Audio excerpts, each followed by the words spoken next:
So we're going to talk a little bit about how trees start from a nursery whenever you first buy them, and why you kind of need to do a little bit of inspection on them when you first get them.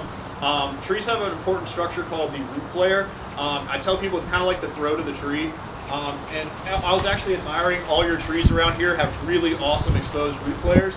So if you look over here at this sweet gum, you can see where the trunk starts to flare out at the base. I don't know if y'all remember when we were all kids in school and you were drawing a tree, you had to draw that little swoop, not just a hole in the ground. It's because that's really, really important.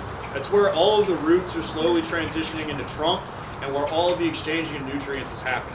So all of the water and minerals and everything that the roots are taking up is getting shot up into the trunk, and all of the sugars and energies developed from photosynthesis is getting sent down into the roots. So when you buy those from a nursery, a lot of the times that's really buried, like crazy buried. Like if you had a 3-gallon pot, I've seen it to where sometimes you maybe have about that much root at the very bottom of it. But whenever you pull it out, you see this nice, healthy white root mat around the entire outside of it. So you're like, oh, it's got a good, healthy root structure. Yes and no. So when trees are buried too deep, and all shrubs, or most shrubs and plants do this, they freak out a little bit. So when they're developing stuff, they have to differentiate between they want to be roots or shoots. When they become shoots, they start to develop this really nice trunk that we all see and like a lot on our trees. That doesn't do a good job of turning into roots eventually. So it tries to, and it creates what we call adventitious roots. So is the tree trying to adapt to what's happening around it?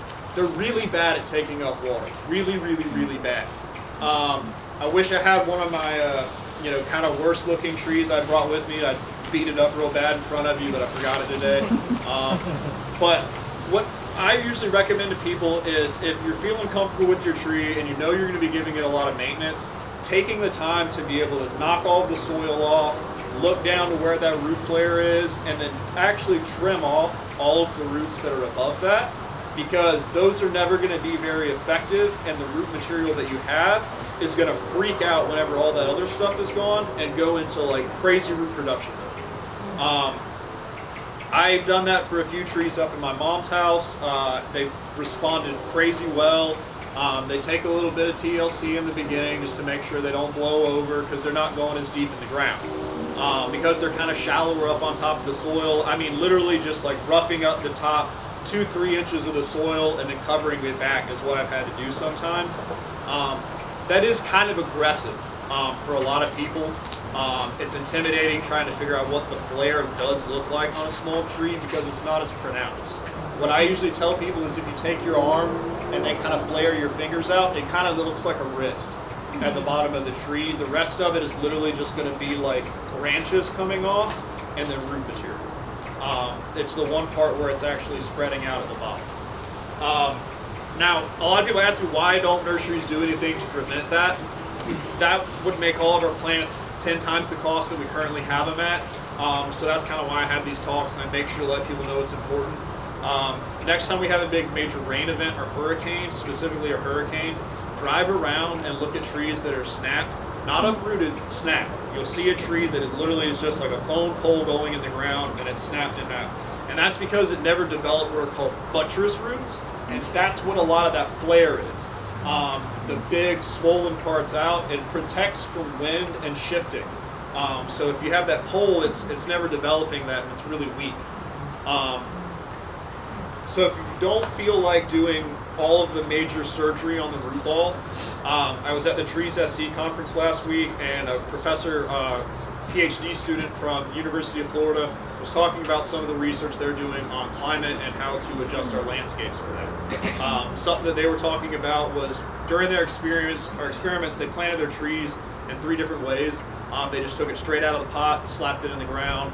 They did something called slicing, which is where you just kind of make slices on the outer root ball and then plant it in the ground. And the third technique is called shaving, where you literally take about 1 inch off of the entire outside of the root ball and the bottom. And they're finding that shaving is actually way more productive than the other two. The reason that is for the same reason that I was talking about with the roots kind of getting girdled, which is what they call it whenever roots start to circle around each other. And that's why whenever you open up a pot, it does look like that nice web as roots hit the edge and then they run along the sides. That's really bad for trees, especially as they develop. because they kind of start to suffocate and choke each other.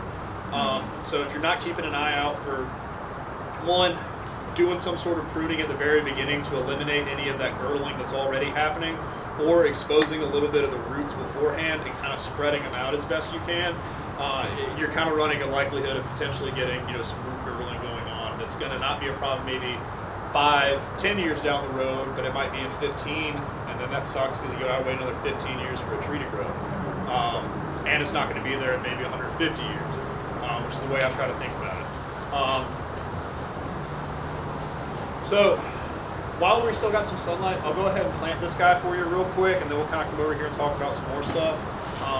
Let me grab my shovel out of the back of my truck, and I'll meet y'all over there.